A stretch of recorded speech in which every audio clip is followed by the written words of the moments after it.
The Greencastle Common Council, if we could all rise for the Pledge of Allegiance. I pledge allegiance to the flag of the United States of America and to the republic for which it stands, one nation, under God, indivisible, with liberty and justice for all. Again, welcome everyone. Beautiful spring evening. Linda, can you call the roll, please? Councilor Mark Hammer. Here. Councilor Adam Cohen. Here. Councilor Stacy Langdon. Here. Councilor Veronica Pedro. Here. Councilor Cody Eckert. Here. Councilor Dave Murray. Here. And Councilor Jacob Whitener. Here. Last month. Well, given the CDC announcement, if everybody in the room has been vaccinated, you're welcome to not wear your mask. It looks like we're pretty well spread out, so that's good news for the country as well as our community.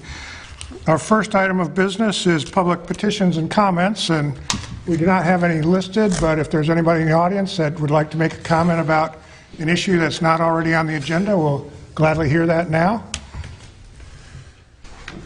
Seeing none, we'll move on to special presentations.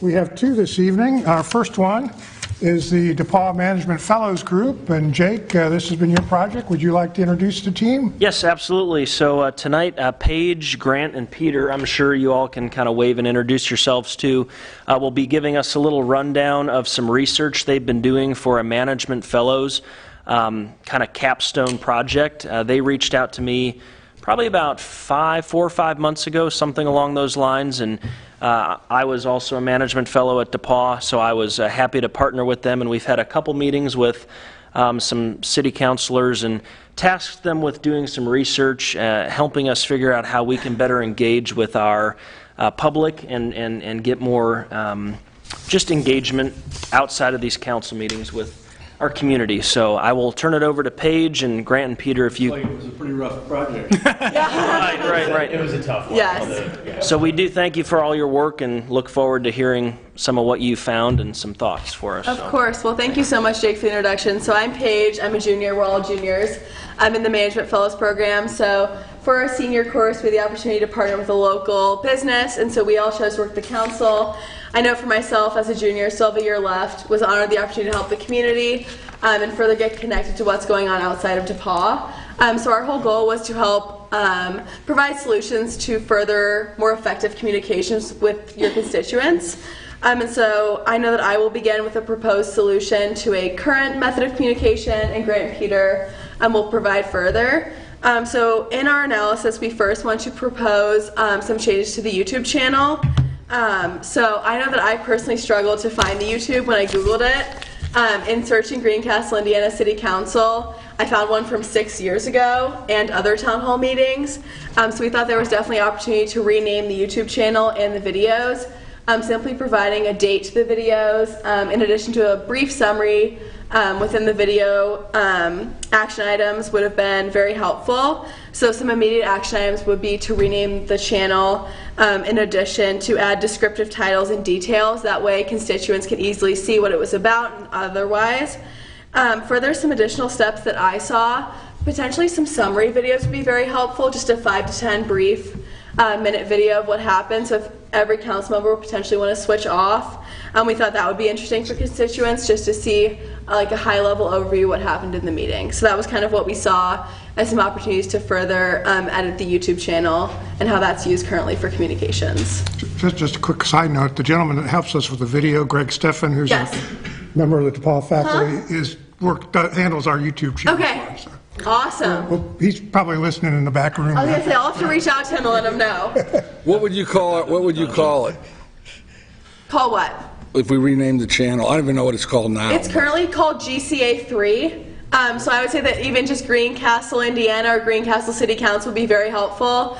When I Googled it in YouTube to search it, it was a video from 6 years ago in Lebanon, Indiana. So even just putting the full name of the city of Greencastle in the title would be very helpful. Further, potentially a date. What my concern is, I wonder whether that doesn't stand for like Greencastle Cable Access Channel 3. Yeah, that's exactly what it stands for. Okay. And if it's used for other streams, so perhaps what your suggestion, if it would be to best be implemented, would be to have a dedicated Correct. channel, as opposed to one that might be disparately streamed. Yeah. I mean, we definitely have to get it named right. I Yeah, didn't we just wanted to make realize. sure that everyone can see it because we noticed that there's an average of 11 views, and so we were worried that like if people wanted to find it, it was hard and it was only accessible through the website.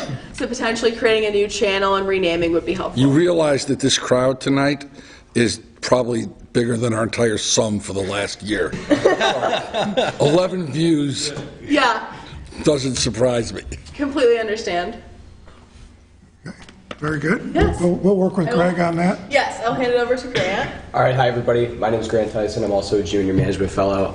I took a look at the City Council Facebook page, and I definitely thought there were a lot of great things. It's very clean, very neat. There's good access to links and contact information for the City Council. There's also good frequent posting. And in my tally, in the past month, there's been about 22 posts. So about every 2 or 3 days there's a post, or every other day or something like that. There's about 3,000 followers, so we thought that was like relatively low engagement, and every post from the past month averaged about 5 or 5.5 likes, which we thought was pretty low. And we came up with some solutions to try and increase engagement on Facebook, because we do think that's a really good platform for the City Council to use for their communication. Simply because, among U.S. adults, it's got the second highest overall platform access, and the demographic splits, which you can see in the presentation that I believe Jake has sent to all of you guys. We do like Facebook as a platform. So one of our suggestions for improving the Facebook communication was to use the Putnam County Chatter Facebook page. We thought it could be useful to post memos or links or reminders for events there, and because we like this solution because there's a lot of engagement on that platform.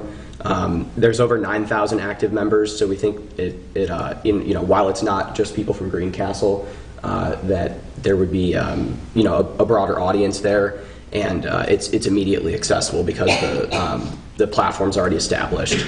And to add to that, a couple days ago when I was pulling the statistics for this, there were 29 posts in the past 24 hours and just under 1,000 posts in the past month.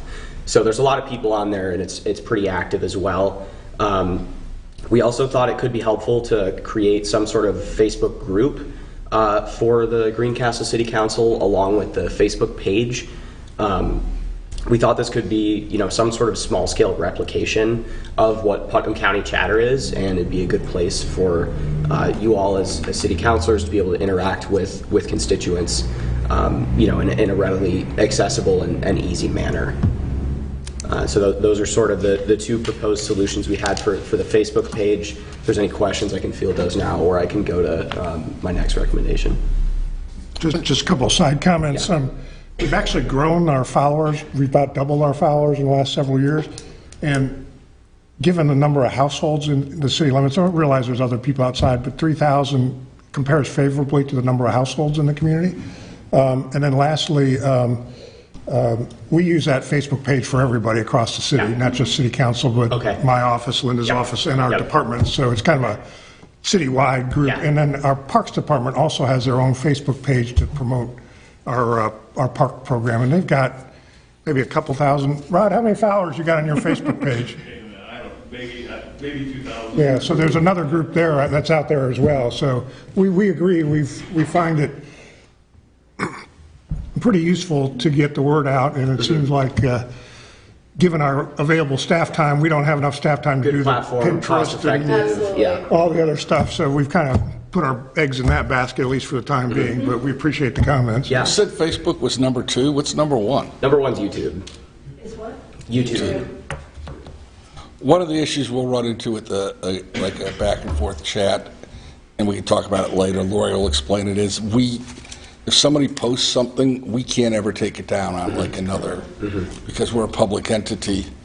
And one of our fellow sister cities in Indiana got in trouble, and something went up on their Facebook page, and they couldn't actually take it off. So Yep. Yeah, that makes sense. so we have to be a little careful with the open chatter there. But I think we can work around it. We have a brilliant attorney. She'll find a way around it in her spare time. Spare Now, time.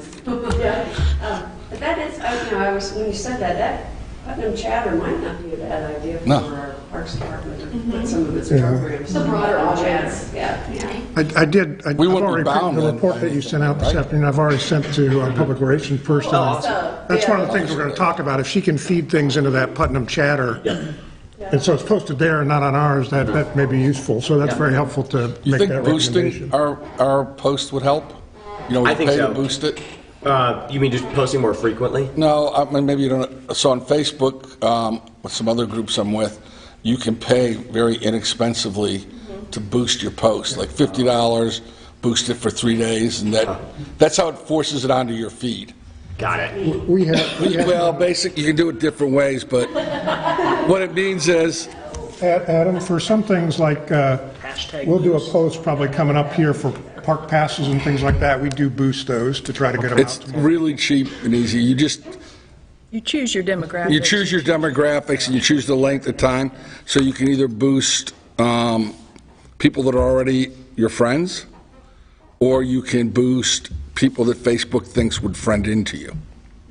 So when you open your Facebook and you see all this relevant stuff, sometimes, maybe hypothetically, somebody paid to boost it into your feed, or they're trying to get you over to their page. It is probably one of the most cost-efficient advertisings I've ever seen. Yeah, that's not something I knew about, but that seems. Yeah, we do it like a few times a year, like for pool passes and certain programs or Celebrate 4 Probably events. boost more. You know, we do that. It's very nominal, less than $50, and Yeah. we get pretty good coverage for it. Well, that's great. Yeah, definitely. I didn't know about that, but certainly would have included that if I did. Great idea. So the next solution we came up with, if there's no other questions under comments on Facebook, was an e-newsletter. So when doing some research on some comparable towns and cities to Greencastle, we found that was a pretty common approach, was to post sort of a seasonal or quarterly newsletter.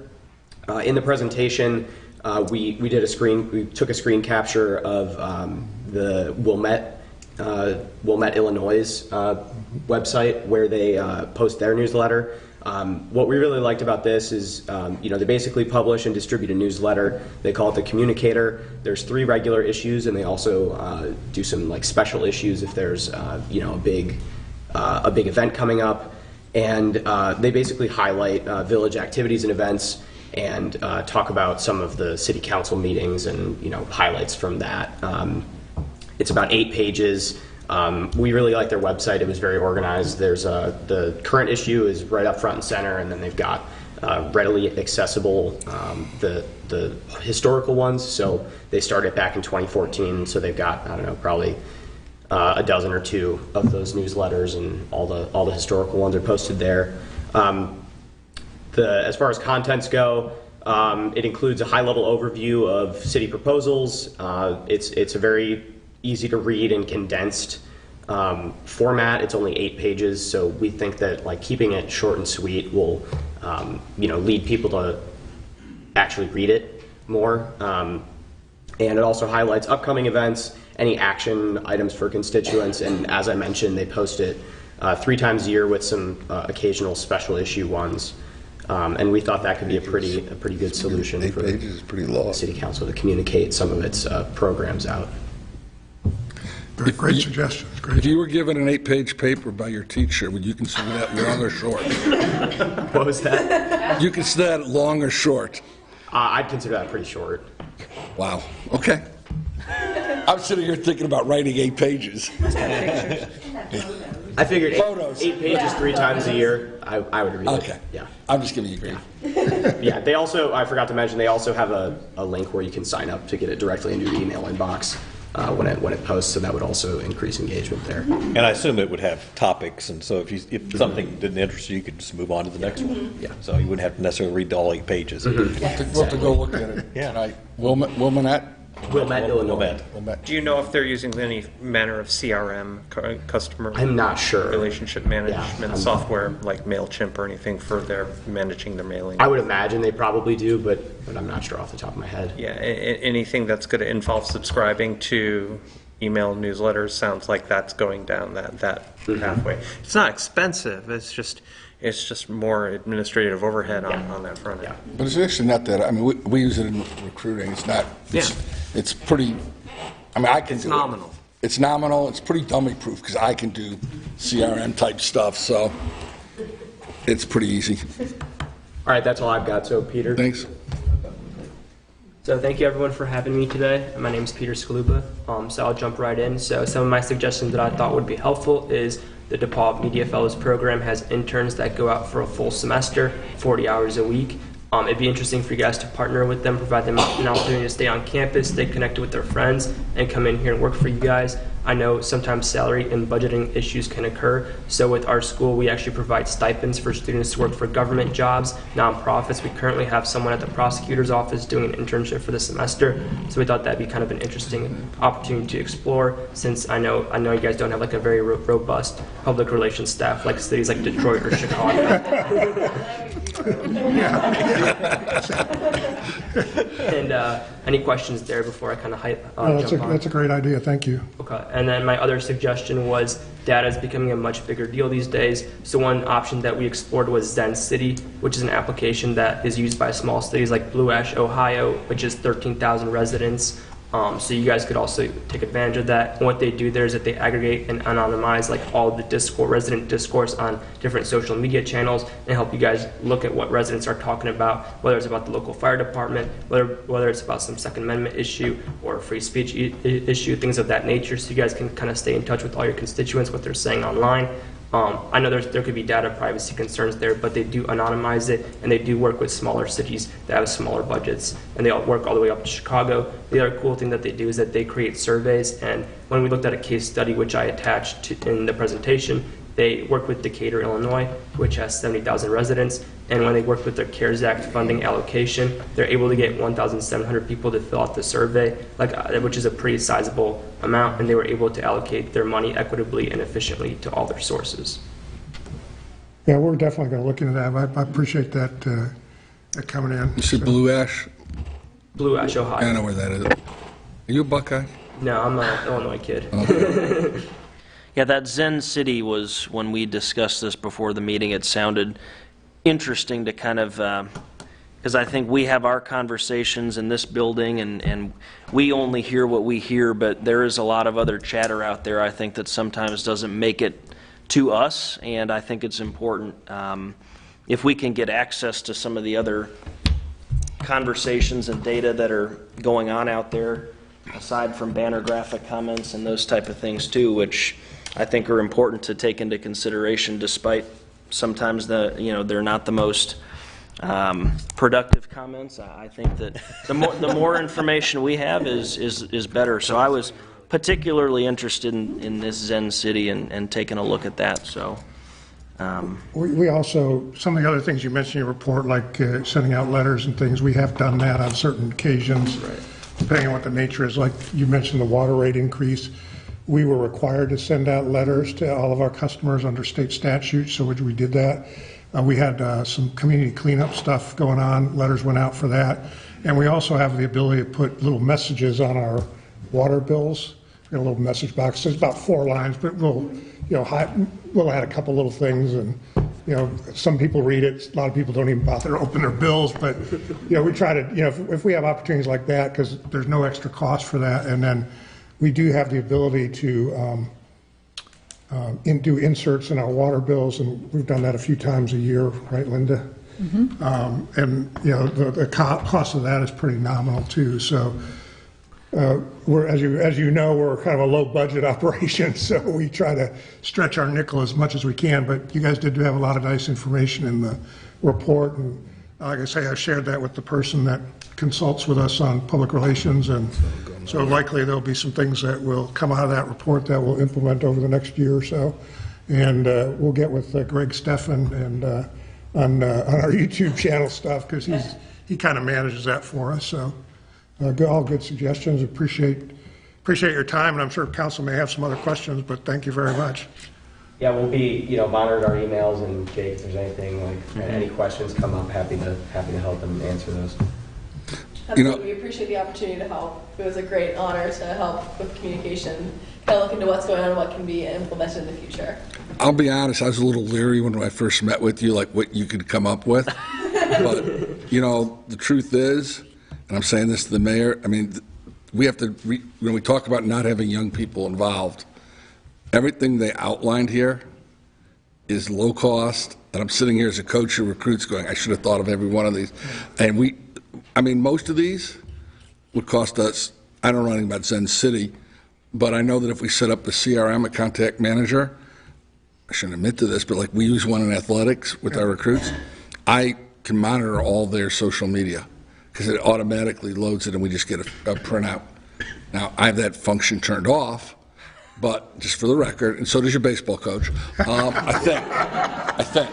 But the point being is that we could do all that at a very nominal cost. The issue, there's really two costs for us. One is the financial cost, and most of the things you propose are very modest. But really, the other one that is almost harder is the human time cost, because we don't have a really deep bench on a lot of these things because we try to run lean and mean, and that's probably going to be the bigger issue for us. And if we are able to capitalize on the management fellow person, that could help us out a lot. Yeah. Like I think one of our council people asked me who does our public relations. I said, because we don't have a public relations director per se, so some of our department heads do it on their own. Like Rod takes care of all his stuff for his department. We do have a consultant that works with us and to help us look a little more professional, and she manages our Facebook page and then helps us when various things come up, but really that's only a few hours a month. We're fortunate that we've got some staff people that all pitch in to help us make the city look good, but there's always room for improvement, so we appreciate the suggestions. Thank you for your help. Thanks. Thank that was you. really good. Thank you for having us. We are not all juniors. So stay in touch then. Yeah, so one of you can come manage this. Have a good summer. Okay, our next presentation is last month council asked for a brief summary of safety practices at the pool this summer. So Rod's going to give us a little summary, and as he continues to work with the health department. All right. If you don't mind, I just want to take a little bit of time and get to see everybody's smiles again, and that's great. Which leads me into my presentation, because at 5 o'clock this afternoon, I printed off the New York Times article that starts, "Vaccinated Americans now may go without masks in most places," the CDC said. So that's now, I guess what I'm going to say is we're going to go back and we're going to reevaluate some of the directions that we were going to take this summer at the Aquatic Center. But I want to reassure everybody that we have stocked up on some extra cleaners, extra disinfectants, and we'll go ahead and we're going to continue that, wiping down surfaces. We have a special hydrostatic sprayer that we're going to use on the deck chairs and the deck lounges and the handles going up the water slide and inside the building and all the amenities inside the changing and restrooms. And that we do have a shield that we put up for our front desk where that will remain. But at this time, I guess to keep it concise, we're going to try to do everything we can to disinfect everything, but I would like to reevaluate what we have based on the article that came out today. I think you're right in continuing the disinfect. I mean, COVID aside, pool environments, deck chairs, locker rooms. Yep. Marcel, I mean, you and I both know that there's a lot of things that can spread in there. So It'd be like going to work out in a absolutely shop, to work out laying down on the benches. And everything gets wiped down afterwards. So that's what we're doing. I hope that we continue disinfecting for other reasons throughout what we're doing. Yes. Well, we have a brand new facility. A lot of changes on the inside. It looks really sharp. We want to keep it nice and clean. Yep. Yes. And you've been staying in constant contact with the health department as well, correct? Had 3 conversations with them for every other week leading into this. As a matter of fact, on Tuesday I was sitting in our office talking about what we were going to do for my presentation in preparation for tonight, yes. Which all changed today. It all changed at 5 o'clock this afternoon. I don't want to say it all changed, but we're going to take time to reevaluate No, you what we're should. doing. Okay. I'm also been in contact with the Franklin Park and Recreation Department. They were a pool that opened last year, and we were going to kind of follow what they did. But again, we'll sit down and reevaluate it. Which also means people should get vaccinated. I have received my 2 vaccinations. I would encourage everybody to do so. Absolutely. Okay. The county just passed 10,000 people in the county vaccinated as of yesterday. Little arm pain's all I had. Anyway. Are the doors in, Rod? You want me to go into my director's report right now? I could. No, the doors are not in. They were supposed to be shipped today. Why don't we just do this? So hopefully next week. Okay. Yeah, might as well. But if you don't mind, I'll Why don't just you come just do back. that? Just do it now. No, do it Yeah? now. Yeah. Okay, well, on the desk, and I do apologize, I did drop it on your desk prior to the meeting, but there's a lot of color photos in my director's report this month. We've had a lot of things going on in the last month. We had our a walkthrough to wrap up the project at Big Walnut Sports Park. And if anybody's interested, it's got to do with the baseball fields out there. We had some storm damage last year. We replaced 6 dugouts with the redevelopment, RDC, Redevelopment Commission. Funded a new parking lot, sidewalks, making it ADA accessible. We replaced the split rail fence down the soccer fields with a brand new 6-foot-tall black vinyl chain link fence and new curbs and sidewalks along there. Everything looks sharp at Big Walnut Sports Park. Now we're going to jump back to Roban Park, where we have, as you know, over the last 2 years, since summer of 2019, we replaced the one water slide with 2. We put a drop slide in the deep end. We're adding interactive features to the shallow end, similar to what's in the Bobby Orr Splash Park. And we renovated the inside of the aquatic center. We used to have a men's and women's restroom. We now have a men's, women's restroom, but we also have family changing rooms for those, we'll say the moms who have little Johnny and don't want to send him on his own. So we have family changing rooms that can be used now as well. We redid the office and admissions office and missions desk. We've also got larger storage facilities and that. So the facility looks phenomenal. And no, the doors are not in, but I'm hoping they come in shortly. Sure. Okay.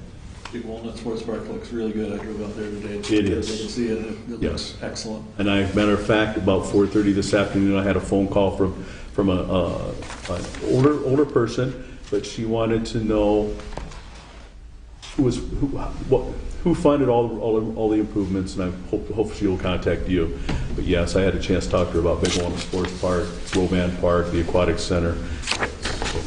And then, if I may close with, later on in the month, probably Thursday, I believe it's the 27th, I have asked the Park Board to hold a special Park Board meeting to talk about the Land and Water Conservation Grant application that we are putting in for the improvements at Roban Park. And I'm hoping that we have $500,000 to match their $500,000 to do $1 million worth of improvements to Roban Park. Driveways, opening up the driveway to a circle drive so we can do holiday lights. I'm looking at a bocce ball / petanque court, couple courts to play that fun game. We're looking at basketball court improvement up by Shelter 5, ADA, parking lots, driveways, sidewalks, access routes, that kind of thing in the park. So I would like to invite you all now. As soon as I know the date and time, I'll let you know. Okay? As a reminder that maybe our newer members of council, the Land and Water Conservation Grant was how we got Big Walnut. Yes. Originally, we got to give credit, originally it was an Eli Lilly grant Okay. that poured a lot of money into that park. Well, originally it was Dave Murray picking up rocks out there, but Eli Lilly gave us a huge grant, and then when it got turned over to the city, we used the match to do that, and it was, obviously it's paid off. 2 separate Land and Water Conservation grants, one Indiana Trail grant for the pathway around the sports park, and I'll let you know that a lot of the improvements at Roban Park, the earlier tennis courts and basketball court, and that were funded through a Land and Water Conservation grant too. So was the Bobby Orr Splash Park in 2012. Yeah. Thanks. Are you going to have a ribbon cutting? Yes, but probably not right away. I guess I can mention that too. I will let you know that just like all the other businesses in town, we're looking for more employees, okay? I think we have plenty of staff members to lifeguard. Could use 4 more. Park maintenance, we're still too shy. Spark program, I'm short about five instructors for that program. So we're still evaluating everything up until Tuesday night's employee meeting next week. Where was I going? Oh, of the employees lifeguards that I have this year, I've got kids graduating high school, North Putt, South Putt, Greencastle, so Friday night, Saturday, Sunday, they're all tied up with their parties, graduation parties. I've got college kids who are graduating that same weekend who are lifeguarding as well. So I want to forewarn everybody at this time that instead of Saturday or Sunday, it may be a Monday Memorial Day opening. I told them I'd give them their special Saturday, Sunday, but Memorial Day will probably be the day that we're looking at opening now. But I also want to remind everybody that our rule is 70-degree weather, 70-degree water. Okay? So let's look at, in your pamphlet, we show an individual from Splashtacular who had to test the water slides in the contract by sliding down them. He did it on Tuesday. 59-degree water and about 60-degree air temperature. And I will let you know that I did have a lifeguard on staff there at the time to make sure we didn't have any problems, okay? Or he was there in case we had a problem. Everything went fine. It was a little cold, but we passed the slide test. Yes. Of our guards, Rod, you said we have how many guards hired so far?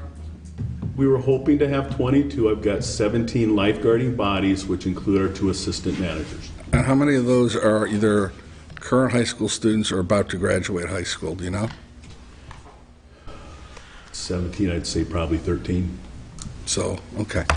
That's a very young staff. But we have... I have faith in them. Okay, we have 2 graduating seniors, one from Wabash and one from DePaul University, who will be our assistant managers. I'm sure the DePaul kid will do fine. Okay.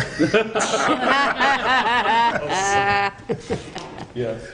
But anyway, so yeah, we have, we're prepared, but I wanted to forewarn you. But at this point, I'm kind of wondering if Memorial Day weekend's going to be warm enough to get in the water, but that's what we're seeing. You might not have to worry about it. And then, of course, right now, 4th of July activities are being scheduled.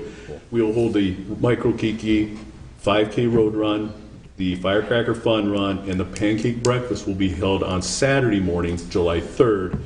All the rest of the activities will be held on July 4th. Okay. We've already done the first round of training for at least half the guards and half the summer people. They go through Well, actually more safety, than half, but yeah, we got safety training, internal controls, RODS training, sexual harassment, anti-discrimination. That's about it. that kind of wraps it up. It's 2 hours. Yep, 2 hours worth of training held on last Tuesday, and then we've got the other portion on Tuesday. We do have 3 kids who are in track or softball games on Tuesday. We'll have to hold a special presentation, but we can talk about that later on for those 3. But yeah, we should wrap up all of our employee trainings next week. Okay? Thanks, Rod. Thank you. All right, you guys all have a good Thanks, Rod. have a good evening. Thanks, Rod. Thanks. Okay, moving on to special requests. The first candidate is Piper Voss with the Warehouse. Piper, please join us. Good to see you. Good to see you. So I'm asking for permission to shut down Columbia and Franklin on Indiana. So that's right out in front of the Warehouse. We are holding an event on Memorial Day, May 31st. We are holding an event called the Murph, and it is a workout that is done across the U.S. by many, many gyms, and it is in honor of veterans. And last year when we held it, we just had so many people spilling out, like all around, because everyone was trying to work out like 6 feet apart. And the gym being the size that it is, it's an inside-outside event. The only time that they need to go in is just to do pull-ups, and then to step back outside or just spread out. So that is what that is. Last year, I think we had 45 people show up. So we are hosting 2 different times so to try to keep the numbers down. So we're going to have an 8 a.m. For people that are trying to do their personal record, taking it really serious and need the space. And then the other one is just a community. Yes. Questions from council? Sounds awesome. I assume Tom's okay and fire's okay, so And I've been in touch with the health department just to confirm that this is okay. Sarah Burnett and Allison McCarty talked about them. I'm just waiting for an email back. But then also the hospital is gonna provide hand sanitizer stations for us. So we're definitely prepared. I would say pending health department's approval and no problems from Tom, Lori, or Lori, do we need any waivers? No alcohol, right? No. It's healthy. Just in the hand sanitizer. We're good. Okay. So is that a motion? Sure. I will We have a second. motion to approve pending health department A-OK? Yep. Second? I will second Adam's motion. Wonderful. Thank you, guys. Any further questions or discussion? Hearing none, please signify your approval by saying aye. Aye. Any opposed? You're good to go? Just let us know when you get your That's health department. Okay. Do I just? Just email me. Okay. Just- Perfect. Thank you. Thanks, Piper. Thanks, Piper. Thanks, Piper. Okay, our next one is Brian Cox with the Farmers Market. The city does contract with the chamber to run our farmers market, and part of that contract is Brian gets to request the street closures. Yes. First, thank you for supporting the farmers market and supporting those small businesses that are running the farmers market and providing a healthy atmosphere for the rest of our community. So we got people working out in the streets and we got people eating healthy food, so we're well on our way, I think. So. Farmers market starts on May 22nd and runs through October 2nd. Typical area, just kind of around the courthouse square there on Indiana and Franklin. We'll probably have up to 36 vendors in the height of it. Last year we had a few less, but that was understandable. We were able to be open last year, thanks to you guys and being considered an essential business. So we're excited about this year, and I'll prepared to field any questions you guys might have. I move that the street closure take place. I'll second that. We have a motion and a second for the farmers market. Any further questions or discussion? Hearing none, please signify your approval by saying aye. Aye. Any opposed? Good to go. Thank you. Great. Thanks, Brian. On a random second side note, I apologize. If it's okay with you guys, whatever you guys want, June or July, I may try to see if the superintendent would like to come in and speak with you guys. Oh, that'd be great. For the end of the year wrap up. We got some really cool things starting for next year, and I think this would be a good time to do it. Yeah, the Great. superintendent sent over the summary of the renovation program, which I sent out to council for their perusal, so that'd be great to have him maybe come and say a few words about that. Great. Okay, I'll let you know. Thanks, guys. Thanks, Brian. Thanks, Brian. Okay, next is First Fridays with Mike Richmond. This is another opportunity that the city helps sponsor every year, so Mike, come forward. Good evening, everybody. Before I start, I made an error on the noise ordinance waiver. The October date is the 1st, not the 4th. I believe I got it right on the road closure request. I don't know why I decided to change it on noise ordinance, but I just want to make that known. That should be the 1st. So setup-wise, we are looking the same as 2019, requesting our closure on Franklin Street from Jackson all the way down to College, and then Indiana Street from Franklin down to Walnut, just a touch north of Franklin. Actually, we go up to the alleyway. That's where we put our porta pots and hand washing stations.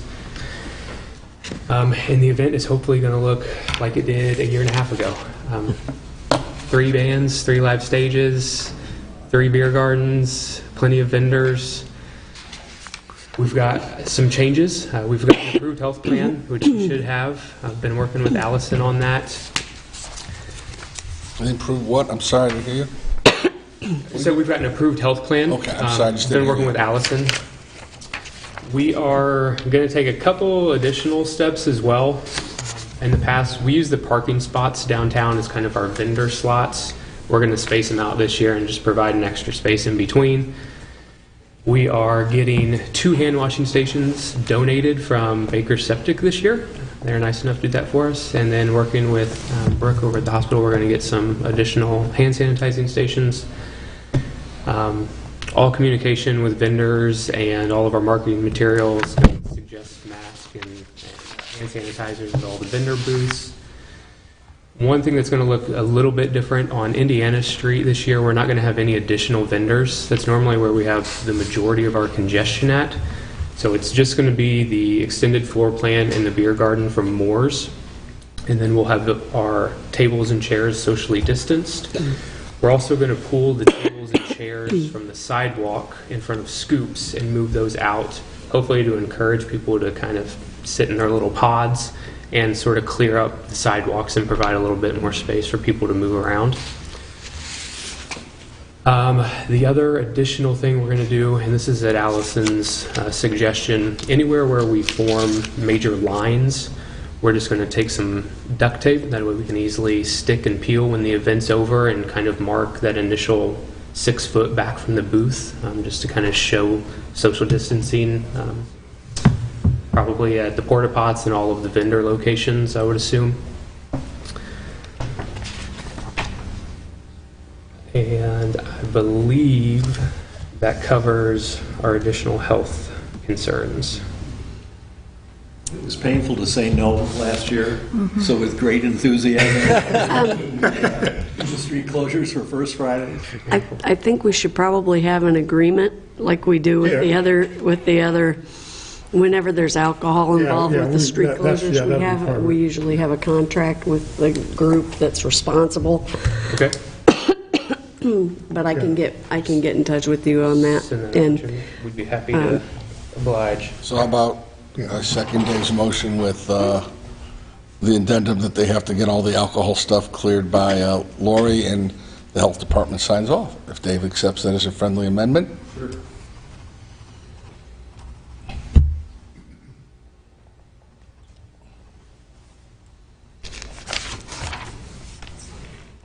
Okay, so we have motion to approve, subject to, it looks like you have your health department So Allison work sent here me an already. email reply that said she approved the plan. I tried to get with her today to just have her sign a copy, and she was out of the office today, so. And everything might have just changed today. Yeah, it's included in here. It says the Putnam County Health Department approves your plan with the recommendations provided, which you mentioned some already. And it might have changed today in your favor. Yeah, and obviously, it may change by your first day. That's part of the reason why I wasn't here in April, was on the 6th, they had to review there wasn't enough time to review the guidelines, get the plan approved, and then get here for the April meeting, so we're cutting it a little tight, but Well, and then, necessity. subject to your work with ABC on the alcohol stuff, Yep. get with Lori and Yep. get all And that. of course, it goes without saying that if something changes, this is all subject to cancellation or changing the plan. And I think we've received your certificate of insurance already with Yep. the contract, so, Oh. yeah. okay, all right. Well, that's Okay, so we have a motion and a second with those two subjects. Does anybody have any questions or further discussion? Hearing none, please signify your approval by saying aye. Aye. Aye. Any opposed? Okay, thank you, Mike. Can I stay up here? And, yeah, you do have one. Yeah, you have one more. A little bit longer. Yeah, this is for the alumni weekend. Correct. It's the third, he has 3 pages in the staple, it's the third page of his kit. I tried to make it as difficult as possible tonight for you. The DePaul class of 81 had reached out to Brian with the Chamber, as well as Pete and Julie at Moore's, to try to host basically a small block party on Indiana Street. And I am just here on their behalf to request the road closure for them. In essence, it's going to look just like what, not Spaceway, it's just on Indiana Street from Washington down to Walnut, just that small area. But as far as everything else goes, it'll look just like a First Friday. Pete and Julie are going to take care of the beer garden and the tables and the spacing and the band. And I believe the event is technically open to the public, although it is a DePaul alumni event specifically. I think they're planning about 100 to 150 people. I keep looking at Brian to get the head nod to make sure I'm saying the right things here. Well, I'm going to ask you a question, just for clarification here. This is not an official DePaul event, correct? Is this sanctioned by the alumni office? It is not. It is a So, group of alumni. pardon me? If I may interject a little bit, it is not. So the class of 1980 and 81 decided this was 81's 40th year, and last year would have been last year's 40th year, and they didn't get a chance to celebrate. And then when DePaul decided to go ahead and cancel Alumni Weekend, they reached out to me and said, hey, we'd still like to come. We're still all close enough. We think we can get 150 to 200 people here, and we want to come see each other, but also support Green Castle's community and small businesses. So I'm helping get them.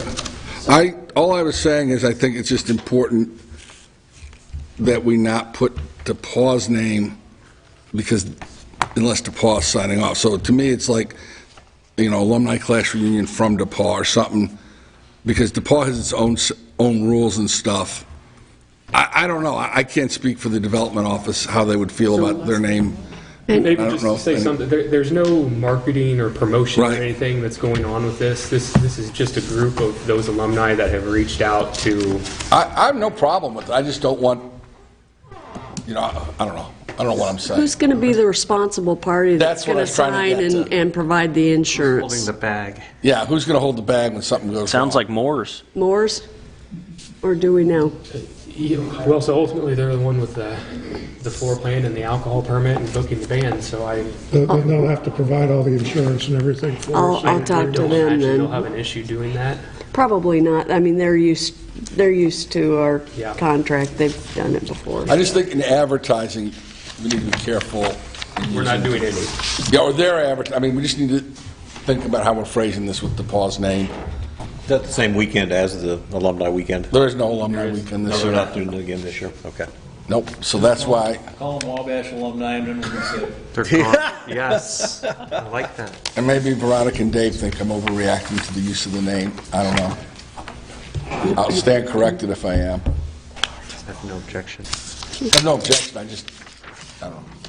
Yeah. My only question is there's not a particular noise waiver on this. I'm assuming that the umbrella of the First Friday. It's not. No, they will be done by 10. The music will be done by 10. The only reason they're asking the road closure, I just talked with Pete about 2 hours ago. The music will be wrapped up by 10. He knows that, and he knows I did not submit a noise ordinance. They're asking for the extra hour to get cleaned up. Brilliant. Okay. So with the stipulation that somebody is in charge. In charge. And that we get a responsible party that signs that signs an agreement with us. I will call Pete when I leave.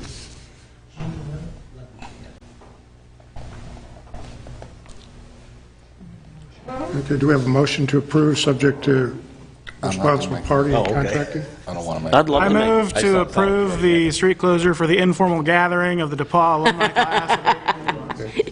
I'll second that. Informal gathering. Do we have a second? Informal. Okay, and that's subject to responsible party and all? Okay.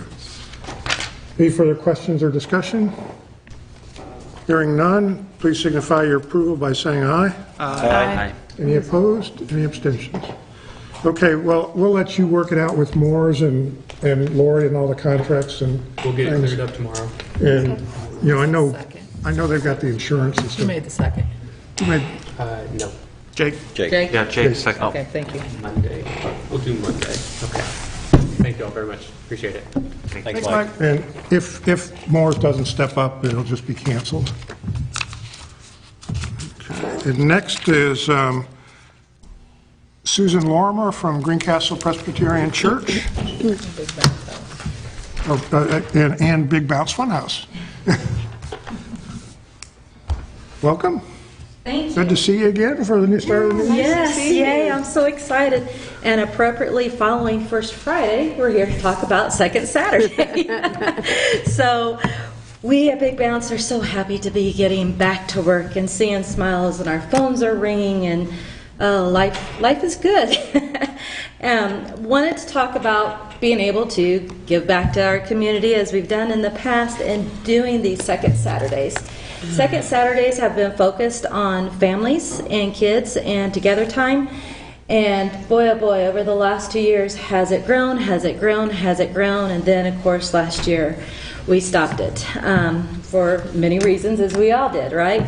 But we have a Facebook page, and we are starting to get dings on there and asking, when is this coming back? We haven't answered yet or made anything publicly, but we have put into a request that we could close the streets following First Friday's plan. We kind of like to piggyback on there, and I think that begins in June. So our proposed street closure request would be June until October on the second Saturdays. Be from about 6 o'clock to 11 p.m., and that gives us time to set up and take down, with the event time being more like 7 to 10:30, depending on the time of the year. We have been in contact with the health department, and they have given us guidelines to follow, and we do have a proposed plan. I have several copies. I don't know if you'd like to pass them around, but this proposed plan does still need to be signed off with the health department, but they are aware of our wishes and able to do this. We will be recommending that the family units stay together and social distance. Continuing the sanitation of areas through, we do have hand sanitizer stations that we will bring out, and continuing to clean in between uses. Cleanliness has always been a priority to us. We have always done that. We will continue to do that, and we also do it on site and in between. So we will do more of that, and also we will be recommending anything that the CDC has recommendations for our county at that time. Any questions? Probably we would like to ask you to go and talk to the businesses along Indiana Street, just because of not having it happen, just to remind them that. Sure. Make sure they don't have any concerns, or you can mitigate whatever concerns they might have. Absolutely, that's no problem. I know before we closed down, many were on board with us. Yeah. I'm not doing expecting specials. any issue, but just given that we haven't been able to do it, just to remind them. Just a reminder, we will be here, absolutely. There's no conflict. Any other questions? It's really nice that you do this. Thank you, we're excited to do it. It's so. a nice family event. Thank you. I move to approve the street closure request pending approval from the health department on the plan. I will second that. We have a motion and a second to approve the street closure request. Any further questions or discussion? Hearing none, please signify your approval by saying aye. Aye. Aye. Any opposed or abstentions? Great. Thank you. Thank you. We'll look forward to hearing back on your final approval Yes. from the health department. Just email. Okay, thank you. Thank you. Department reports were included. We've got a few department heads online. I'm not sure, everybody's kind of called in, so I don't know. Looks like Public Works is online. Tom from Police Department is online. Brad from Public Works, and somebody else who, I don't know what their phone number is. If anybody has any questions. I think we'll be back in person next month now that the guidelines have changed again. Do we know, and I don't know if Ernie or somebody from the cemetery is not online, but do we know what the plan is for Memorial Day yet? If There will be a Memorial Day event. Yeah, we'll get word out on that. They've been working to get the cemetery cleaned up, and there will be an event. I would encourage council to go. It's a really nice event. But they're not doing the 5K this year. Yeah. No. But hope to next year. Yeah. I think we want to thank Ernie Phillips, who's retiring at the end of the month, for his years of service on behalf of the city. Can we maybe ask Ernie if he'd be willing to come next month when we're back in person so we could do it in person? Ernie, I don't know if you're online or not, but Is Ernie online? I don't think he is. maybe Brad can get him the message. We'll get him back here. Yes. And, yeah, he's looking forward to, 38 years of service in At the one city. capacity or another to the city. So, and he, some of you may know, he serves as a minister, so his retirement job, he's going to expand his ministerial duties and do a few other things. Fantastic. Tom and John, as the restrictions are lifting, does this mean our volunteers will be coming back into play to help us out, or do you know how that's going to work yet? Tom, this is Tom. Yes, our reserves are back to work riding with officers. Okay. Adam, this is John. Our reserves are still at full status right now. Good.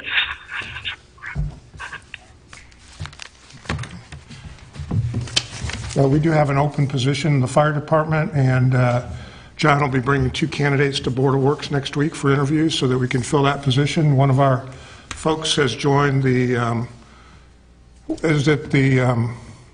they joined the federal government. They're becoming a forced wildfire firefighter.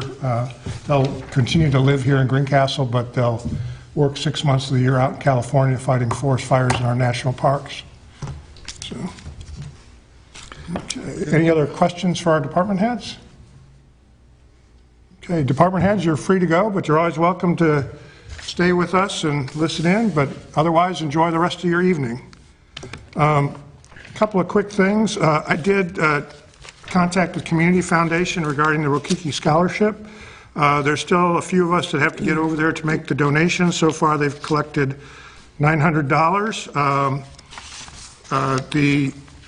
For 2021, the scholarship will be $1,500, which is the same as last year, and that's up from 2017 when it was only $500. So those of you who have not made it over there, and if you're not sure, I've got the names here, but and I'm one of them who hasn't made it over there. Be happy to share that, but they appreciate the support, and I'm sure I don't know if it's been awarded yet or not, but... Nope, that's next week. Next week, okay. Jake, didn't you find a way to do it online? I think there is. No, yeah, you can do that online. Yeah. You just select the City Council Rokiki Scholarship. Yeah, and so it's very easy. It's way down on the drop. Yeah, you got to really go down and down. There's a lot of scholarships. And there's multiple named Rokiki. So And just there's, be yes, careful. and make sure you get the right Rokiki scholarship. City And Council you scholarship. can mail a check in, just put Rokiki City Council Scholarship on the memo line too, if you want. Think I still have checks? Those are still a little old school. Drop my check off. I have a few checks. Hey, I saved them. Well, let me make my quick report here. I would like to request a special city council meeting towards the either May 20th, May 25th, or May 27th. Later on in the agenda is an ordinance related to the American Relief Act money. We have to put together a plan for that. Literally, we were receiving guidance as late as this afternoon. Earlier this week, we received 151 pages of regulations from Treasury that we have to work our way through. We did find out that in addition to water and wastewater projects and broadband, that stormwater projects qualify under wastewater. We just found that out yesterday. So there was no way we were going to have even a draft for today just getting the guidance. And literally this afternoon about 3 o'clock, we got another piece of guidance from State Board of Accounts. We did find out that in that guidance, loss of revenue in our utilities cannot be made up with this money, just tax revenue. So Linda and I and several others will be working our way through that stuff in the next few days. So I would like to request a special meeting. We did oblige ourselves to follow a public planning process. So my thought was we'd have a kind of a work session that the public would be invited to kind of go over some ideas. And then we would have a formally advertised public hearing, probably at our regular June City Council meeting, and then we can pass the plan. I have reached out to the Community Foundation, United Way, and Family Support Services to learn a little bit more about what the needs of our not-for-profit community might be.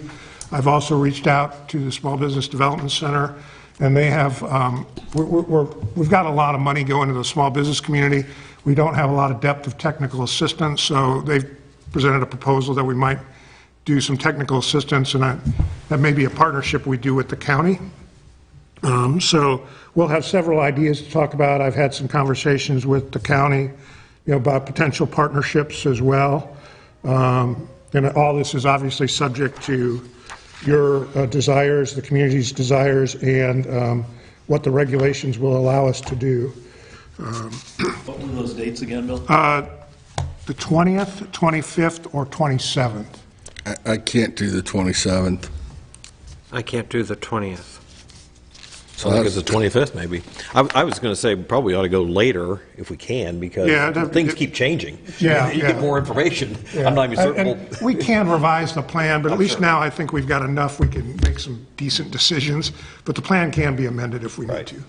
Because the 20th is just a week away. Yeah, yeah. So, I mean, do you want to try Tuesday, the 25th? Okay. We'll shoot for that, and we'll get the word out. What time? We can meet earlier if you want, or regular time, 7 o'clock, or we can order pizza in if people want. I like earlier. Yeah. Foggy. Earlier works for me. Okay. You want to try 6 then? Yeah.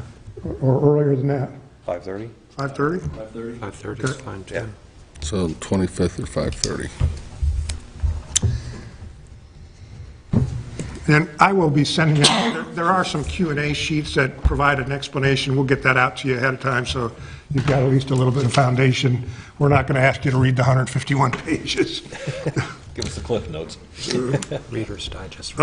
Couple other quick things. For the benefit of the public, walk-in vaccination opportunities are available at the fairgrounds through the Putnam County Hospital on Tuesday, Wednesday, and Thursdays. At the health department, at their offices, at the medical office building at the hospital on Monday, Tuesdays, and Wednesdays, and we are posting the times on our Facebook page. We did, it's been announced that we received the Okra Small Business Grant Award. The business information has been submitted to Okra for compliance approval, and the grant agreement is in the paper processing adventure with Okra, and once we get that and sign it, and hopefully we'll be getting a check and make distribution soon. We have scheduled a public open house on the community center for next Tuesday, May 18th at 7 o'clock, so the public is welcome. It'll appear in the paper here shortly. What time did you say that was? 7 o'clock. Community crossings work will start June 1st at around Roban Park on Tennessee and Wood Streets. We have submitted our Okra water grant proposal, so they will review that for threshold, and if we meet threshold, that will then go in to submit the full proposal. If there could be some changes to that in the state budget, there was $60 million, more than that actually. There was money put in the state budget for local water projects across the state. We have not heard yet as to whether or not there's going to be some trade-offs between Okra and Indiana Finance Authority. So if we don't meet threshold on the Okra stuff, we may have the opportunity to pursue the other state grant funding.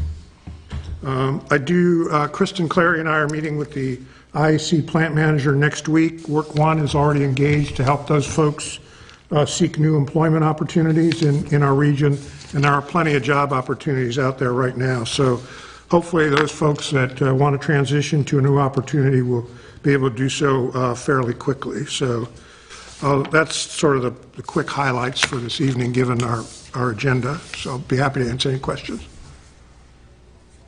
We had a meeting to discuss the Y coming up in less than a week, right? Do we know what time that meeting's going to be starting on Tuesday, the 18th? 7 o'clock. 7 o'clock, thank you. 7 o'clock, put 8 o'clock down. Okay. Linda? Thanks for asking that. I had the wrong time. So we had a very successful heavy trash day a couple Saturdays ago. We collected 79 tires, 17 refrigerators, and 48 TVs, and that is the old style TVs. Wow. Flat screen can go in the regular trash, but these are the old styles. And then we filled over 16 of the super large, really big dumpsters. So we will be scheduling another heavy trash day here in the fall, probably sometime in September or October, so stay tuned for that. The Soil and Water Conservation really likes us to have that because they said they are seeing less mattresses appearing on the roadsides and just things like that. So, and our community, I think, we actually had 281 individuals through the heavy trash day this time. I do want to, after we had our communications talk from DePaul, I want to point out a couple of new things that are happening here at City Hall. If you go on our website, you can see that we now have a new public portal. It's called Laserfish Web Link. So now when we have a pretty technical document storage system here at City Hall.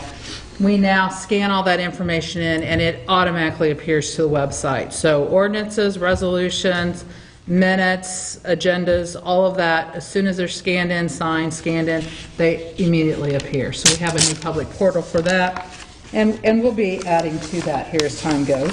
So that's on our website, and I think we're going to be having a new website soon, right? So stay tuned for a new website. Then the other exciting thing that I know a lot of people in the community will be excited about is we are going to have online bill pay happening pretty soon here in the utilities. I don't have an exact timeline for that, but employees will be able to go online to pay. They will be able to request their paper bill shut off, and everything will always be online for them, so they can go in and look up old bills and see what their history is, pay online. The other thing that will happen with that is we will now have citywide texting capabilities. So like now we tag doors when people are late paying. We will literally be able to text people and tell them that, you know, their bill's due. And in the event that something would happen, if we had a boil order or something like that, we can text our customers. So we're excited about texting.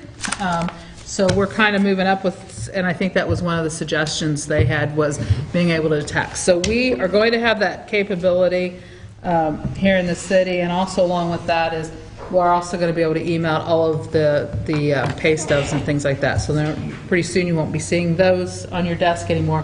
You'll just receive an email for those. So we are catching up with the times a little bit, but those are the few things that I have.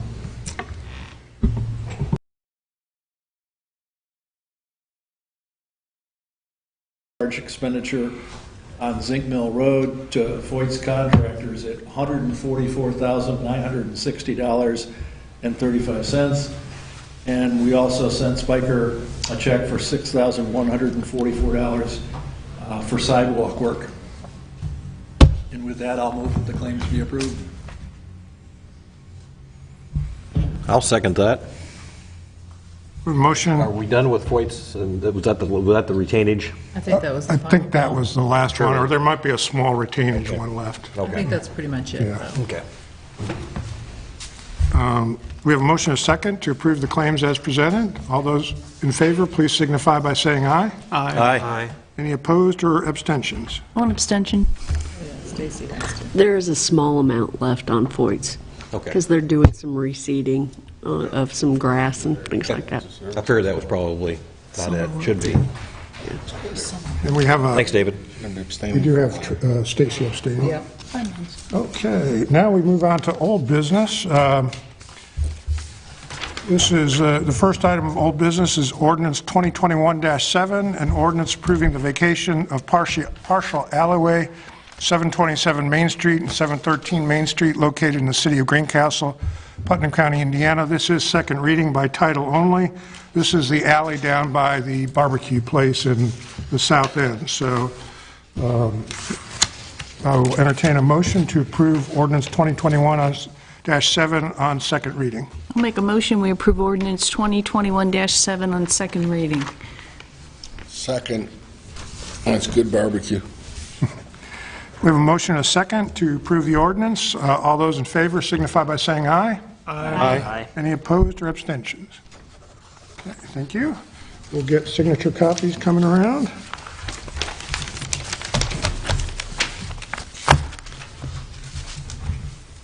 Next item of new business is ordinance 2021-8, an ordinance amending salary ordinance 2020-7, an ordinance establishing the size of the departments of city government of the city of Greencastle, Indiana, fixing salaries for the employees of such departments, and fixing the salaries of certain other appointed officials for the year 2021. This again is second reading, and this is for the internship at the utility department that was discussed last month. So I will entertain a motion to approve ordinance 2021-8 on second reading. Make a motion to approve ordinance 2021-8 on second reading. I'll second it. We have a motion and a second to approve 2021-8. All those in favor signify by saying aye. Aye. Any opposed or abstentions? Okay, we'll get signature copies coming around for that one. Next item of business is Resolution 2021-5, a resolution declaring an economic revitalization area. This is for Phoenix Closures for new equipment. Whereas the Common Council of the City of Greencastle, Indiana, has determined that it would be in the best interest of the citizens of Greencastle, Indiana, if such Common Council defined and declared a certain area within such city as an economic revitalization area. Whereas IC 6-1.1-12.1-1 to IC 6-1.1-12.1-2.5 defines the procedures for establishing such an economic revitalization area. And whereas the Common Council desires to make available to persons owning property in such economic revitalization area the right to a deduction from the assessed value of property as defined in IC 6-1.1-12.1-3 and a deduction for manufacturing equipment as defined in IC 6-1.1-12.1-4.5. Now therefore be it resolved by the Common Council of the City of Greencastle, Indiana as follows. 1, that this Common Council hereby declares by description the boundaries of the area to be declared herein to be an economic revitalization area as follows, which includes the legal description for Phoenix Closures, which is commonly known as 370 Manhattan Road or 2000 South Jackson Street. That the above described real estate is deemed by the Common Council of the City of Greencastle to be an economic revitalization area within the corporate limits of the City of Greencastle, Indiana, which has become obsolete and not lending itself to normal development because of the availability of other development ground within the city which is qualified for tax abatement, and because of a cessation or lack of growth in the general area, which is anticipated to lead to the deterioration of the area and continued stagnation of employment within the City of Greencastle. Said area is not utilized as an area to promote industrial expansion for the City of Greencastle. 3, that in order to be competitive in retaining and attracting industrial prospects and improve investment to the City of Greencastle, Indiana, it is imperative that such city offer to existing and prospective industries located in the above described area tax abatement as allowed by law. 4, that the Common Council now resolves that the above designated area shall be declared an economic revitalization area under the terms and provisions of IC 6-1.1-12.1-2.5, that this resolution shall be published pursuant to the provisions of IC 5-3-1, and a copy of this resolution shall be provided to the County Assessor's Office for inspection therein. That after due publication, a public hearing shall be held at the time set forth in the public notice notifying the passage of this resolution, at which time this Common Council shall receive and hear all remonstrances and objections, determine whether or not the qualifications for an economic revitalization area has been met, and take final action upon this resolution. Passed and resolved by the Common Council of the City of Greencastle at its regular meeting this 13th day of May 2021 with proper signature lines. And attached is the statement of benefits for personal property as well as a draft notice. And so Kristen, please introduce the team from Phoenix and tell us about the project. Super. Great, so thanks for having us. I would like to introduce the team from Phoenix. So we have their plant manager. So they had a plant manager when they moved here in 2011, and he was with them for a long time, and they've just made a new transition. So Bill Benton is the plant manager here, and then their HR manager is Morgan Mullenix. So Morgan is right there.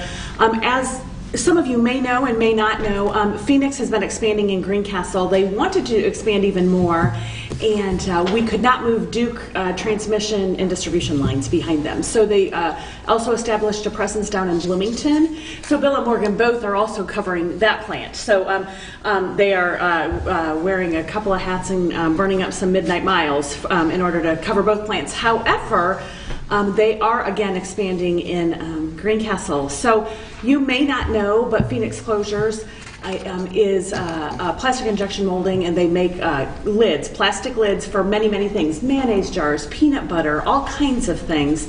And so they exist right here in Greencastle, have since 2011. When they came, it was the Oxford Automotive Plant. Mayor, in my role, wore his little helmet with his little flashlight on and toured the facility because there was no electricity, and showed a lot of people. Finally, Phoenix bought it, and so they moved in, and now 10 years later, they've done expansions along the way. They're food grade, so it's very clean in there.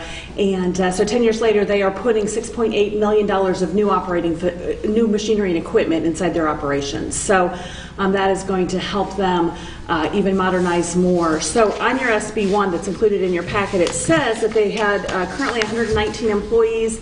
That was as of December 31st. However, they currently now are at 130. So they've grown even in this crazy time, and they want to add then an additional 8 in addition to that. So Bill and Morgan are here to answer questions. If you have any questions about Phoenix, about what they do, about what their plans are. So in order to get tax abatement, it's a 2-step process. Today we just declared an economic revitalization area. I put together a full packet. I get a notice to the newspaper that it's going to be a public hearing next month, and then I will get those packets to you within the next couple of weeks, long before you guys make a decision. You can see what that abatement schedule looks like, and then make a decision on that. I also notify all the other taxing units that is impacted by this. So to remind you, this is not existing existing assessed value equipment. This is all going to be new stuff. So that's why we're requesting abatement on that. They have begun the engineering work on how it's going to fit together inside their plant, and have looked at purchasing some equipment, but it is not online yet. So it has not been put in service. So that's why we are requesting the abatement today. Again, within 30 days, then going to get final approval. So just appreciate Bill and Morgan for being here with us. And Bill comes from Terre Haute, Morgan comes from Brazil. So they've made a special, not trip because they were already here, but extended their day in order. So if there's any questions, please feel free to ask them because they want to answer them. Is the building itself being enlarged, or is this equipment going into the existing structure? Existing footprint. There's no expansion of the actual footprint. It's just going to be machinery and equipment, so it's personal property abatement. Mm-hmm. Have you had trouble filling positions, or? Ordinarily, we do not, but during the pandemic, just like everybody else has experienced, there is a labor shortage. But we've been able to kind of expand our job search web to fit more people who are looking for entry-level positions who don't currently have the skill set to just plug and play, which is nice. We're looking for good personalities, people who can keep a job for a while. That's always a good thing. Are most? I mean, you've been a great addition to our community. Yeah. You took a plant that we didn't know what was going to happen with, and turned it into a great positive impact. So never going to question this. Yeah, it's like day and night from what was there. Yeah, no kidding. But just out of curiosity, how many of their employees come from 46135? So we will provide that next month. Okay. So we've already started looking at those numbers. Morgan's providing that. So you will definitely have that in your packets. Yes, absolutely. Morgan, you might mention, you guys have a pretty extensive 2-year training program. If somebody starts and if they make it all the way through your 2-year program, it's a pretty significant increase in wage because their skill set has gone up quite nicely over that 2-year period. Could you say a few words about that? Sure, yeah. So our entry-level position is... We want her on the mic so the public can... Yeah, if you maybe come up, and that way you'll be able to market yourself on cable access channel and maybe drum up a few candidates. 11 viewers. 11 viewers. Hi, viewers. I'm Morgan, and our wages currently start off with the entry-level position about $17 an hour. Once they put in for a promotion for more of the machine processing handlers, then they move up to about 18. But through that 2-year process that you were talking about, they slowly gain experience in being able to do more of the technical work for the position. And at the end, they're making about $25, $26 an hour. And they have full insurance. Full insurance. So just there's a reference, we're talking about a company that starts its employees above living wage, no matter what number we use, with insurance, and then moves them up from there. If you've ever have the opportunity to go out to this plant, I mean, it is amazing the automation that is in this facility. Literally, a human doesn't touch a product until it gets off the palletizer, and the first person to touch it is the forklift driver moving the pallet to the warehouse. It is an amazing facility, and those of you who were ever in Oxford Automotive or when it was happening, it is even more amazing. And I think Bill and Morgan. Pigeons, right? Yeah. I think Morgan and Bill and Morgan would like to make that extend that offer to you if you want to go see it. It's really neat. Half of it's manufacturing and half of it is warehouse distribution. So there's a lot going on out in their facility. They get the resin trained in, and then they take the finished products and truck it out. So if you are interested in seeing what goes on in a manufacturing facility right here in Greencastle, it is a great, and again, like Bill said, very clean and very high tech. I would have no trouble eating off the floor in this place. It was a fascinating project when it came about. We found out that they got FDA approval for food grade, for drug grade, and they got approval from the Indiana Milk Board so that they could make milk caps under state standard for milk products that are bottled here in Indiana. So I had no idea there was a milk board in Indiana that granted such approval. And I'm sure there's some other things that you guys acquired since then. Anybody that wants to come, we welcome anybody to take a tour of our facility. So even during the pandemic, just so you know how much we have grown, we've been making about 4 million caps every 24 hours. We've grown to about 7 million caps every 24 hours going out our doors. So during the pandemic, we've extensively grown during this time frame. So, yeah, but we welcome you guys to come aboard and take a tour. I think it'd be great if we, as a group, absolutely, schedule a time somehow. We love taking tours. Sometime this summer. Yeah. Well, it just helps us talk about it with people that we encounter all the time. Success stories. Yeah. Do you need a motion tonight? Yes, we do need to Declare it a DRA, adopt this. to start the first process. So I will gladly entertain a motion to adopt Resolution 2021-5. So moved. Second. We have a motion and a second to adopt the resolution as presented. Any further questions or discussion? Hearing none, please signify your approval by saying aye. Aye. Great, thank you. Thank you for coming this evening. And Thank you guys so much. And again, we're going to put a public notice in the paper. We will get you packets to show the impact of what the tax abatement will be, how many taxes they paid over the last 10 years, that kind of stuff. And then we'll be back next month, or at least I will, and ask for the approval, the official approval at that time. Thanks, guys. Thank you. Thank you. Okay, our next item of business is the amendment to the DePaul MOU in library. We're going to make some copies and pass those out. We're not going to make a decision tonight, but Rob Harper is here to answer any questions. We will bring it up at the special meeting. There were here if you want to make copies. Sorry, I didn't get a chance to do it before the meeting. Sorry. My apology. My apology. Clean it up. No, that's all right. I have highlighted some changes. It's only about 2 Or pages. you can make them over there if you want. It's, we took the master agreement and made some amendments to, for the library project, and it's our understanding that the Board of Trustees will be discussing that tomorrow. So Rob was kind enough to join us tonight.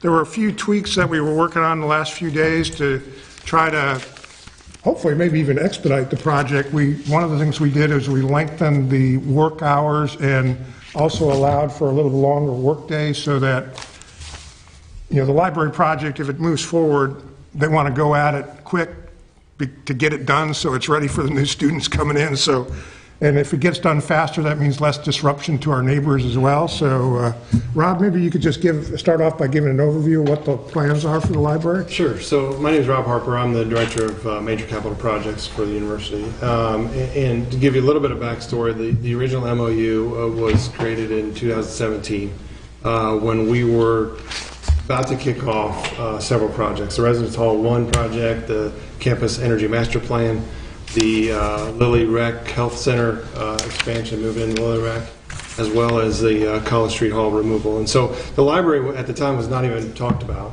but in the meantime, the library, it was originally slated for 2015, then paused, and then brought back, and then paused again, and then was again slated to begin last June, but then with the pandemic kicked off, we paused it again. And so it's been on again, off again for a while. But now we feel like this is the next major thing. The library's quite honestly sat empty for the last year. So the university really needs a library. And so this amendment would address some of the issues that were in the original MOU agreement with some tweaks. Now that we know 4 years later, we've learned some things. And so we like to address the library issues going forward. It's a different location than the others. Work hours, we've learned a few other things. So that's where we stand. We're to the mayor's point, Board of Trustees are in town today, and tomorrow we anticipate a decision going forward for the library tomorrow. So highly anticipated. Yeah. So council knows this involves the project, the construction zone just south of the Lilly Center, which has caused some consternation in my ward. I think Rob's been great. I think we've worked this out.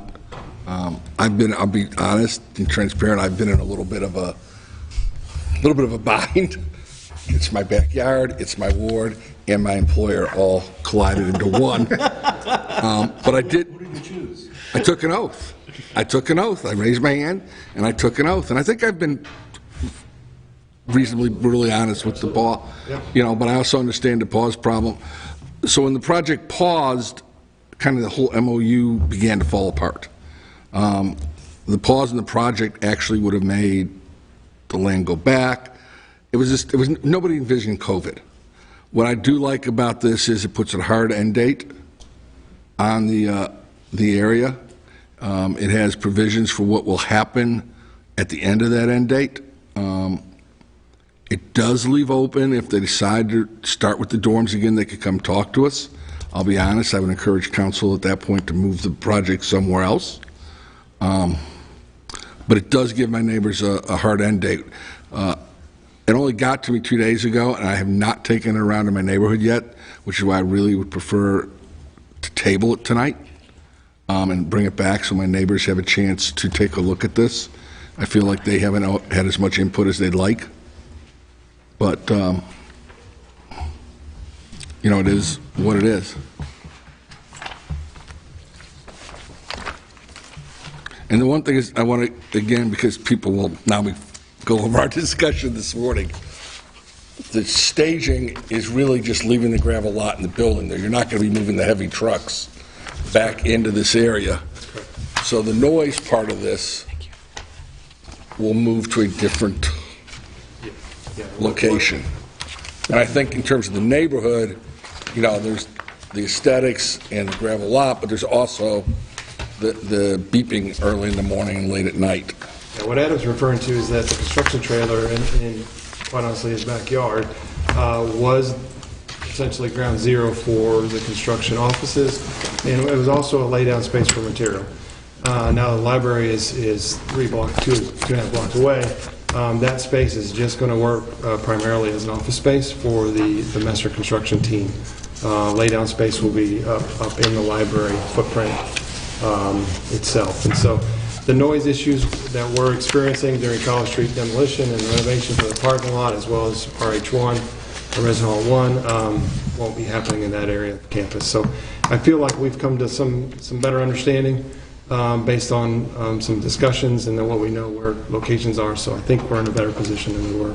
The other thing that's happened is with the other projects, there were actually 3 sets of construction trailers. Now we're just down to 1 construction trailer as well. So also a little less traffic because there's just 1 project rather than 3 projects going on. The other thing, we'll have to come back to council at some point in researching all this. There are alleys running through there. We have one alley that is gravel that's just to the east of my house that is running parallel to the new parking lot. But there's no access point to it from the new parking lot, so we might want to vacate that alley. DePaul was nice enough to put some new gravel down over it to clean it up a little, but it really no longer serves a purpose. I think back in the day, it was an exit point for the fraternity when they were there. It was their way of getting out into the street. And then there's another alley across the street that no one can find, but it exists. So at some point, we'll need to vacate. We've got a few other alleys on campus that apparently have never been vacated either. So one of the things Rob and I have talked about is later in the summer, after his schedule settles down, we may bring some additional vacations to council and try to get things cleaned up. Robbie occasionally, when I'm in the courthouse, will remind me that these need attention, and so we'll get them figured out. So we don't slow your project down in any way by tabling this. I think we should table it. I agree with Adam. We haven't had a chance to read it. I think if we can work some arrangement out, I think I will be directed from the Board of Trustees to go as quickly and as fast as we can, trying to anticipate opening for 2022. The way the building material industry is right now, we're unsure of an end date. So we'd like to get going, get the ball rolling. Our special meeting will be on the 25th, so that's when we'll bring this up for a vote. Is that going to be a problem for you? Week and a half. 12 days. We've got some mobilization that we can get going. And this project does have an end date, I think, in the MOU. No, I took that out. See, I now need to read this. That was a draft about 2 hours ago. That was my question, because I didn't see any. So there is no end date in here. Well, So go ahead. my anticipation is that to see how quickly we can get it ready for the academic year of 2022.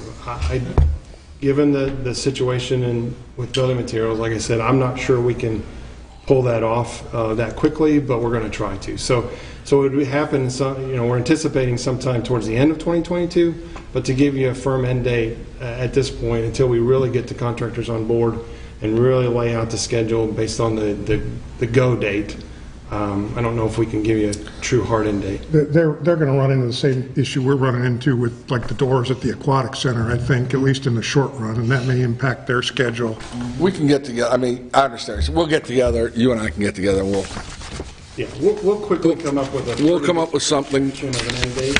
Well, I think where the neighbors got concerned is, and it was not you all, but the workers started telling them it was going to be a decade, and that sent some of them into hyperdrive. Rightfully so. well, and our thought, because at first I was like, no, we should leave the date in there for sure. Our thought was, well, they obviously want to finish a library project up as soon as quick as possible. This is not a project that they would want to have linger, because you obviously need a library, a fully functioning library at a university as quickly as possible. And then we said that no other project can start in there without our permission, right? Or how did we end up wording? I have to read this tonight.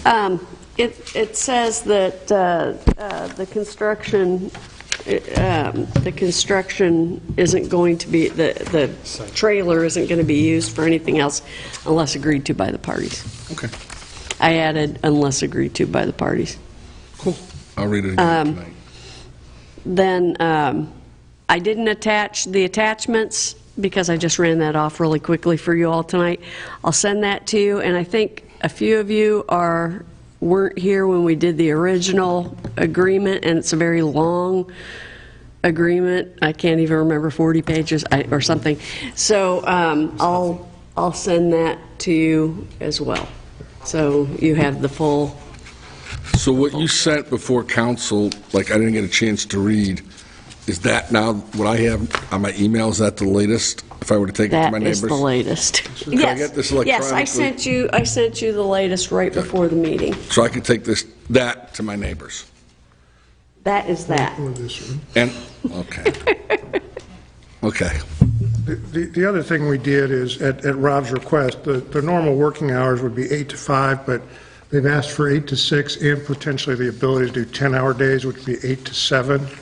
And if that means the project gets done faster, I'm all for it, because that means less disruption in the neighborhood. And, so hopefully, if his contractors are willing to work longer days to move faster. And a lot of this project is going to be indoors once they get the addition part done. So once they move indoors, that will also minimize some of the disruption to the.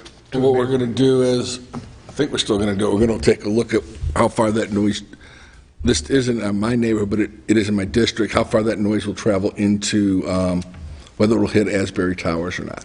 I don't think it will, but you were going to find, Rob was going to find out some decibel levels, and then we're going to go play a game.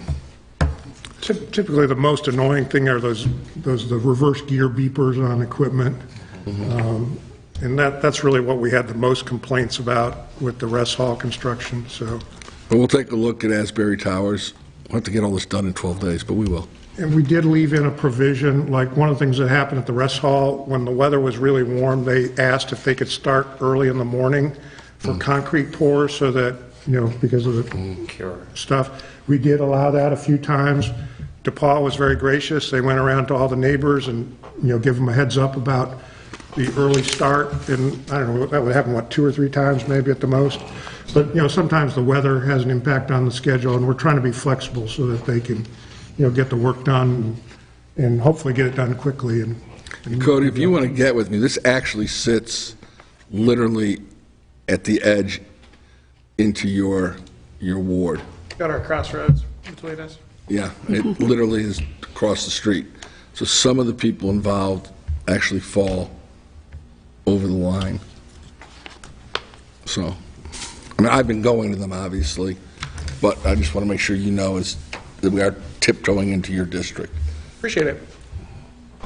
And then one of the attachments is we worked with DePaul to schedule how the truck traffic will move through the area. We did the same thing with the dorm project, and that, for the most part, other than people who GPS steered them in the wrong direction, for the most part, it helps keep the truck traffic out of most of the neighborhood areas. And so we're directing the truck traffic to try to stay as much as possible on Jackson Street, which is an existing truck route, and then come down Indiana Street either via Seminary or Hannah Street. And the new dorm did turn out very nice. A lot of kids want to live in there. Has it worked out from your end? It's worked out well. Yeah, it's certainly an upgraded technology that our facility staff has progressed in, and so it's a good addition to the campus for sure. Rob, could you, I don't think council knows that there will be a new entrance to the library on the Indiana Street side. You might just mention that. Yeah, so part of the expansion is more of a front door to Indiana that essentially will open up to downtown. So there's a large reading room. Cafe Roy, which is on the inbound side of campus, is now going to be on the outboard side. So you'll be able to come into the cafe from the west side.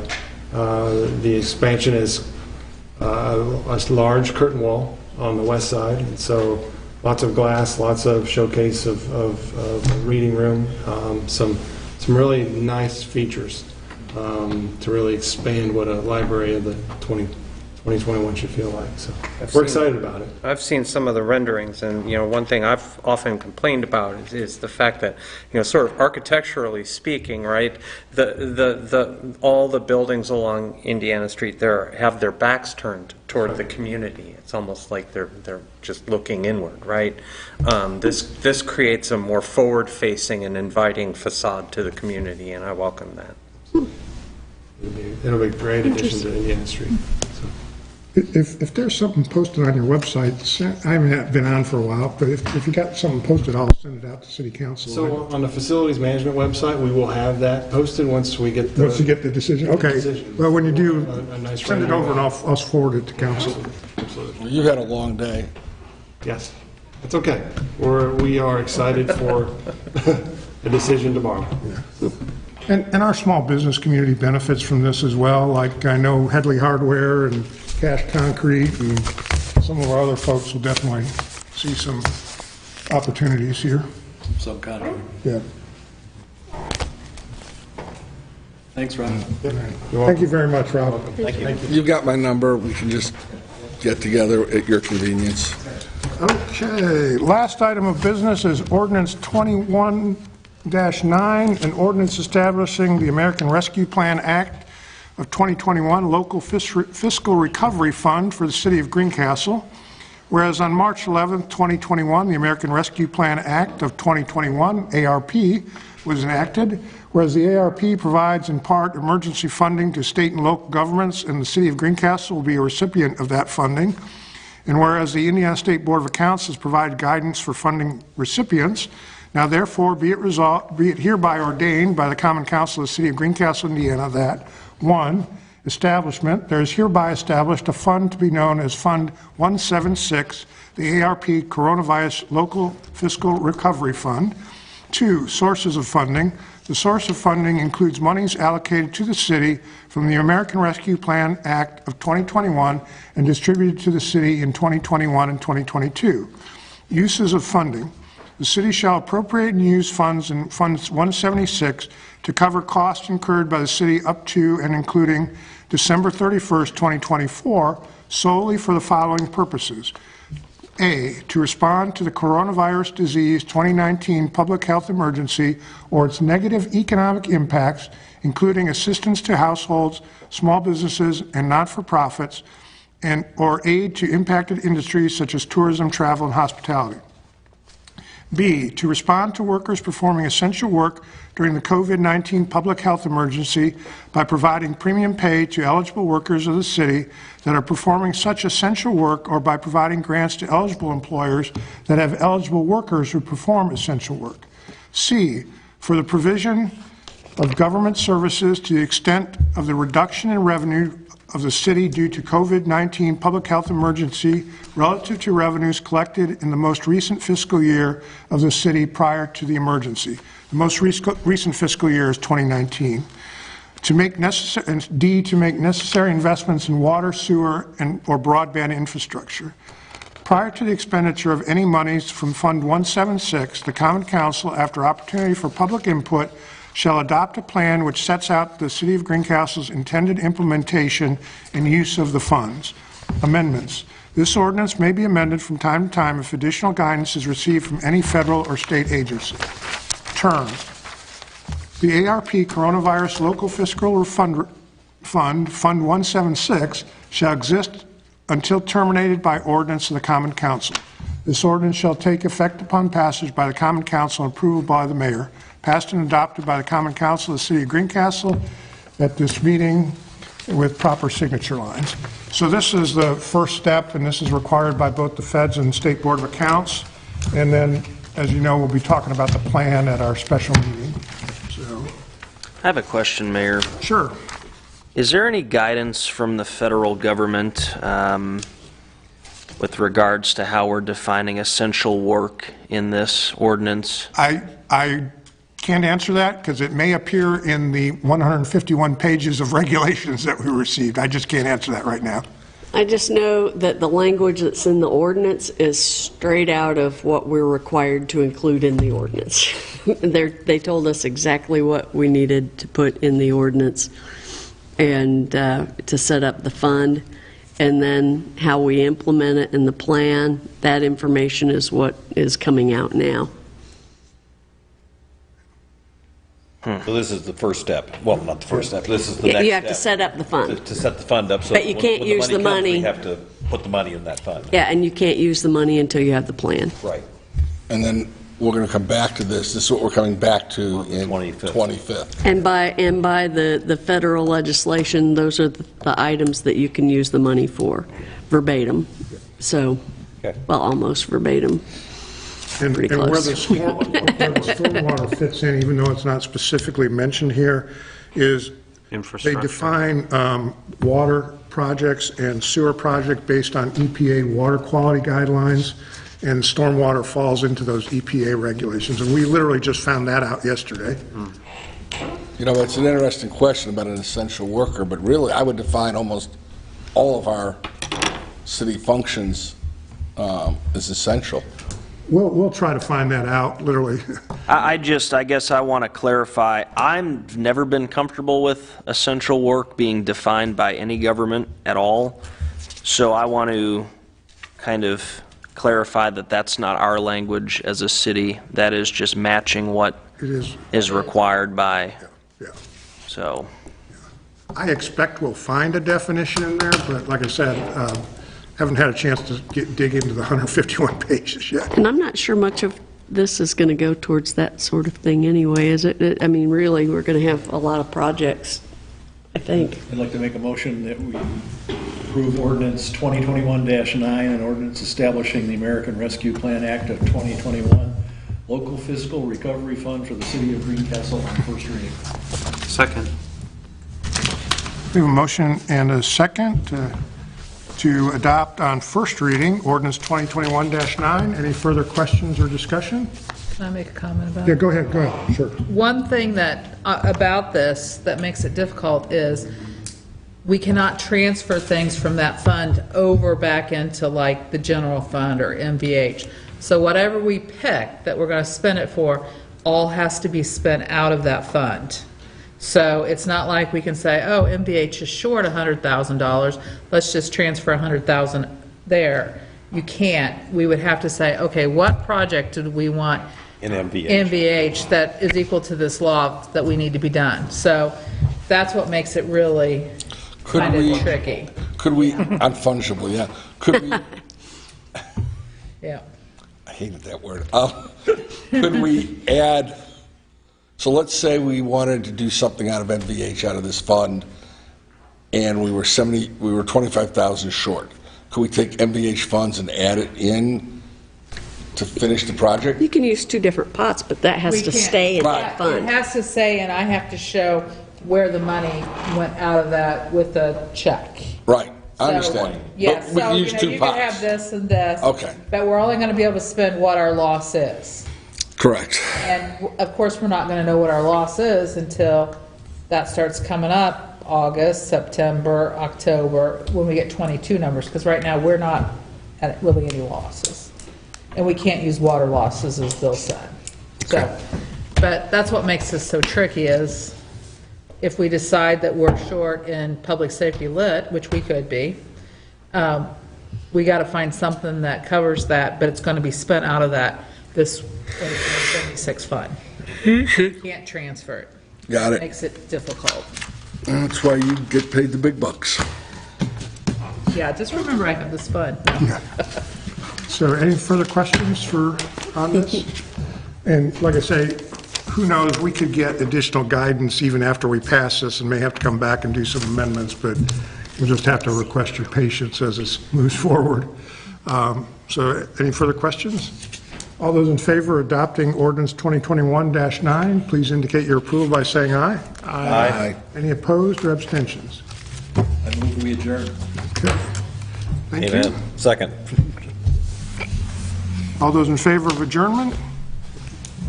Aye. Thank you very much tonight.